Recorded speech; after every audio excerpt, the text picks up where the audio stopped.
Assalamualaikum warahmatullahi wabarakatuh. Perkenalkan, nama saya Kristina Maharani, NIM 19046026 dari Prodi Pendidikan Sejarah, Fakultas Ilmu Sosial Universitas Negeri Padang.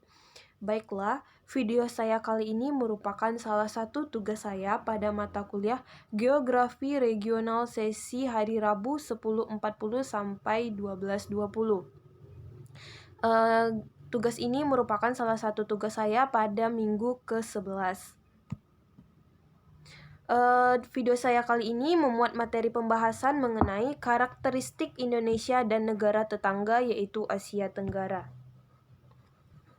Di sini telah ditampilkan peta negara ibu kota masing-masing dari negara Asia Tenggara. Baik, pertama kita jelaskan beberapa negara-negara yang ada di wilayah Asia Tenggara. Yang pertama yaitu Brunei Darussalam. Brunei Darussalam ini beribu kotakan Bandar Seri Begawan. Yang kedua yaitu Filipina dengan ibu kota Manila. Yang ketiga yaitu negara kita tercinta, yaitu Indonesia dengan ibu kota Jakarta. Selanjutnya yaitu Kamboja dengan ibu kota Phnom Penh. Selanjutnya Laos dengan ibu kota Vientiane.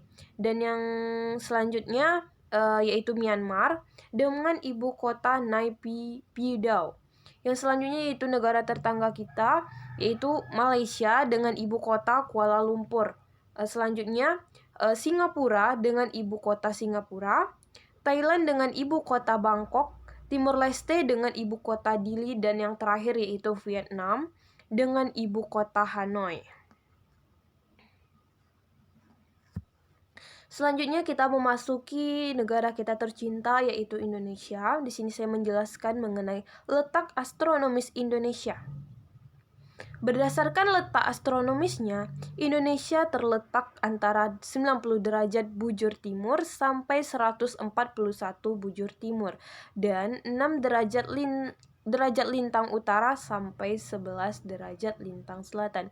Dari peta yang saya tampilkan di sini bisa kita lihat bagaimana letak astronomis dari negara kita, yaitu Indonesia. Selanjutnya itu akibat letak astronomis Indonesia. Tentunya letak astronomis Indonesia memiliki dampak tentunya bagi kehidupan masyarakat tentunya, di mana ada beberapa akibat dari letak astronomis Indonesia. Yang pertama yaitu mempengaruhi iklim yang ada di Indonesia, di mana Indonesia ini terletak di sepanjang garis khatulistiwa yang berarti memiliki iklim tropis, di mana wilayah negara yang beriklim tropis ini tentunya akan memperoleh sinar matahari dan juga suhu udara yang semakin tinggi tentunya di sepanjang tahun. Selanjutnya itu mempengaruhi perbedaan waktu. Letak astronomis tentunya mempengaruhi perbedaan waktu yang ditetapkan mulai pada titik lintang dan garis bujur 0 derajat pada kota Greenwich, Inggris. Patokan perhitungan waktu ini tentunya berdasarkan pada waktu Greenwich atau kita kenal dengan istilah Greenwich Mean Time atau GMT, di mana selisih waktu antara Greenwich dengan waktu Indonesia adalah sekitar 7 jam jika dibandingkan dengan waktu Indonesia bagian barat atau kita kenal dengan istilah WIB, 8 jam dengan WITA waktu Indonesia bagian tengah, dan 9 jam dengan WIB. Selanjutnya itu pengaruh letak astronomis Asia Tenggara. Di sini saya menampilkan sedikit peta Asia Tenggara. Asia Tenggara merupakan salah satu negara yang tentunya Indonesia merupakan salah satu negara yang berada di Asia Tenggara. Jika kita lihat bahwasanya negara Asia Tenggara ini memiliki ataupun secara astronomis terletak pada 28 derajat lintang utara sampai 11 derajat lintang selatan dan 93 bujur timur sampai 141 bujur timur, di mana batas-batas negara ini, batas sebelah barat itu berbatasan dengan India dan Samudra Pasifik. Selanjutnya batas sebelah timur yaitu berbatasan dengan Papua Nugini dan Samudra Pasifik. Yang ketiga batas sebelah utara yaitu berbatasan dengan wilayah daratan Cina dan Laut Cina. Dan yang terakhir yaitu batas selatan berbatasan dengan wilayah Timor Leste dan Samudra Hindia.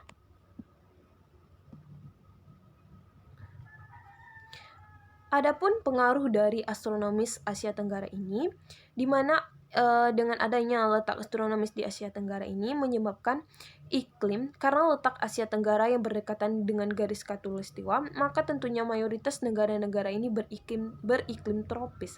Alhasil, wilayah ini akan mendapatkan sinar matahari sepanjang tahun karena dampak dari iklim tersebut.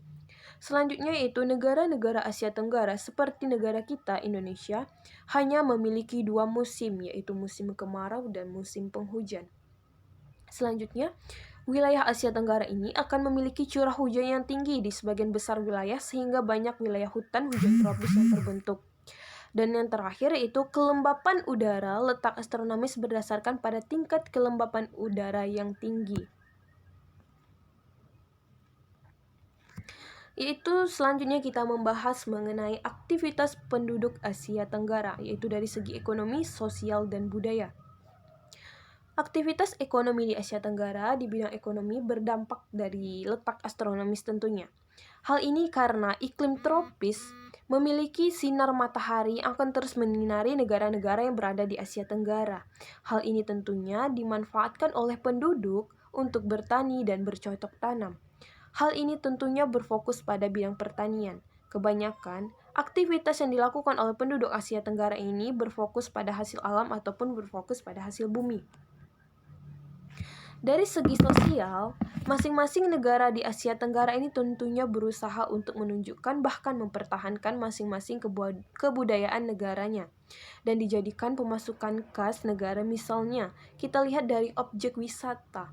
Dengan objek wisata, tentunya hal ini bisa bermanfaat di bidang sosial dan tentunya akan berdampak pada kesejahteraan masyarakat. Di sini saya akan sedikit menjelaskan mengenai beberapa pulau yang ada di Asia Tenggara.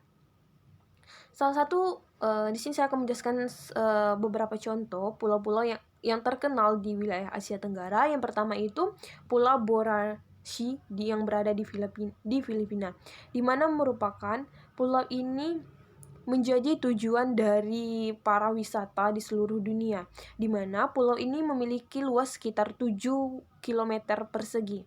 Selanjutnya yaitu Pulau Havelock yang berada di Vietnam. Merupakan salah satu pulau terbesar yang menjadi salah satu pulau di Kepulauan Andaman, India, di mana tempat ini banyak sekali mendatangkan para wisatawan yang ingin mengunjunginya. Selanjutnya itu Pulau Bali merupakan salah satu pulau yang berada di Indonesia, merupakan salah satu pulau yang cukup terkenal di dunia, di mana Pulau Bali ini merupakan menjadi tujuan turis mancanegara di seluruh dunia, di mana tentunya tidak heran jika Bali ini kehadiran banyak sekali para wisatawan-wisatawan asing.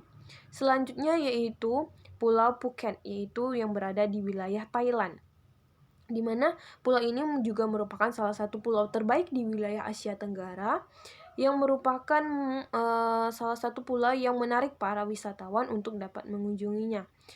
Setidaknya pulau ini mendatangkan beberapa keuntungan tentunya bagi aspek ekonomi masyarakat Thailand. Dan yang terakhir yaitu saya menjelaskan mengenai beberapa sungai yang ada di wilayah Asia Tenggara.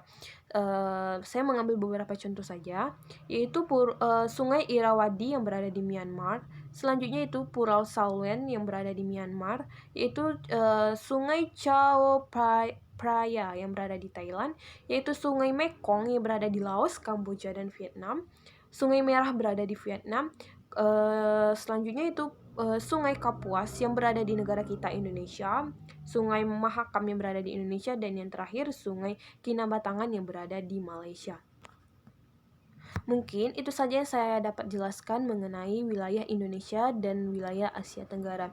Sekian video dari saya. Wabillahi taufiq wal hidayah. Wassalamualaikum warahmatullahi wabarakatuh.